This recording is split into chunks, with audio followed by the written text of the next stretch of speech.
Parecia mentira, mas em pleno final do século XX, um moderno navio de aço estava sendo atacado com lanças e flechas por povos primitivos em uma ilha do Mar da Índia. E é essa curiosa história que você vai ouvir agora.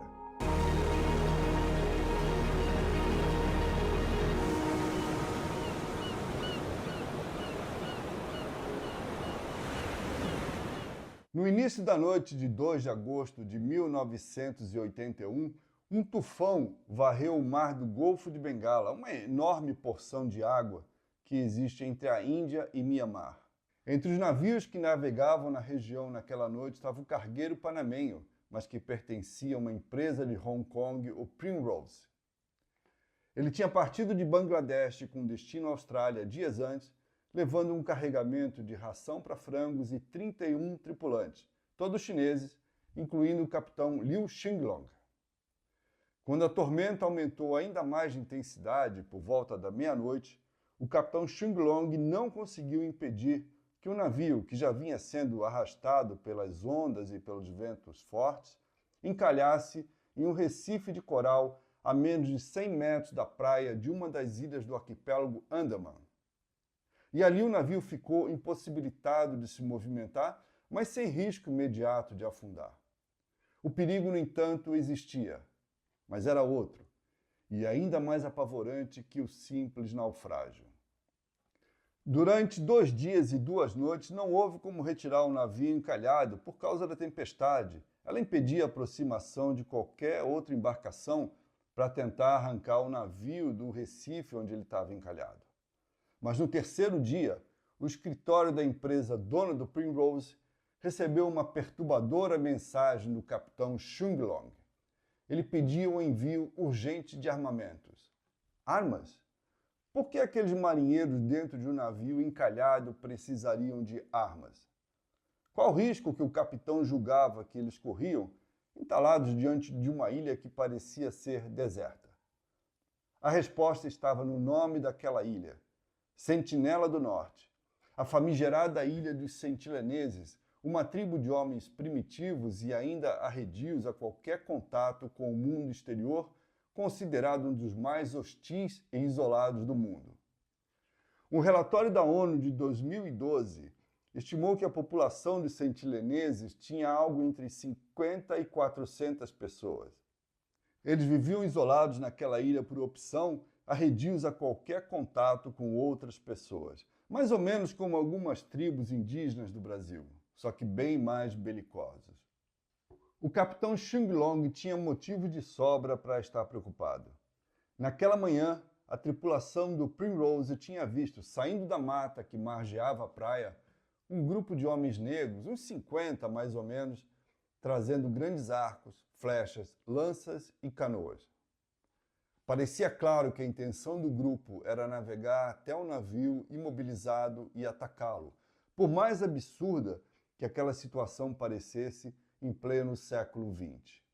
Ao ser comunicado pela tripulação daquele estranho movimento na praia, o comandante chinês, que até então tinha até cogitado mandar os seus homens desembarcarem na praia para descansar, e ainda bem que ele não fez isso, ele ordenou que a tripulação se armasse com tudo o que pudesse virar instrumento de defesa, pedaço de cano, pistola sinalizadora, etc.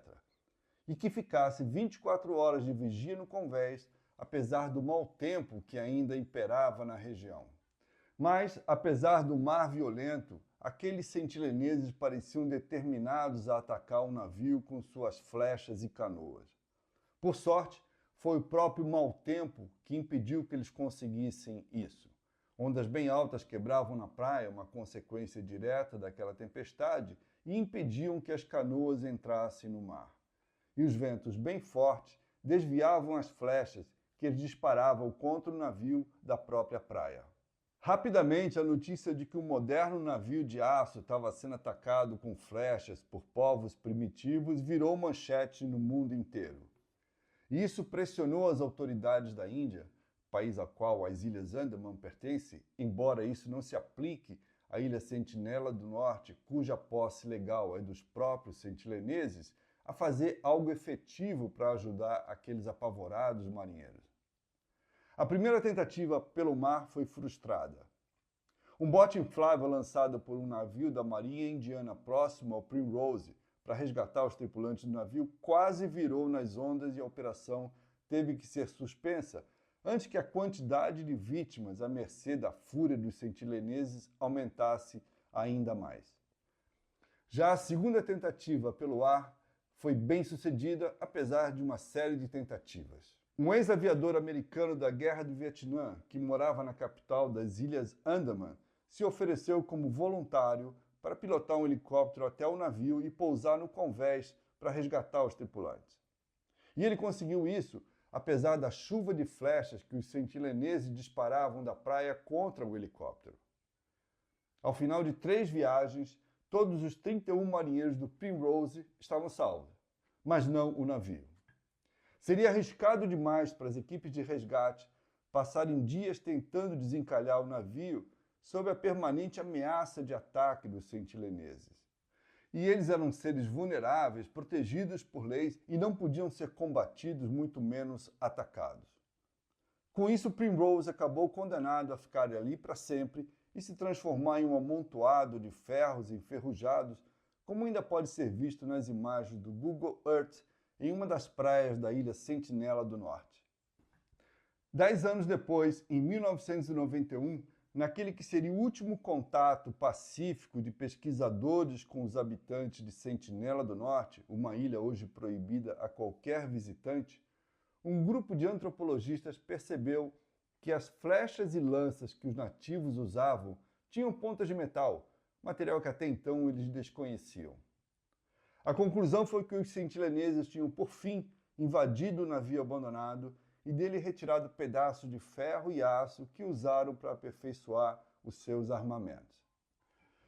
Ou seja, graças àquele episódio dramático do encalhe do Primrose, os sentileneses tinham, por fim, saído da Idade da Pedra e descoberto o metal, 8.000 anos depois do restante da humanidade.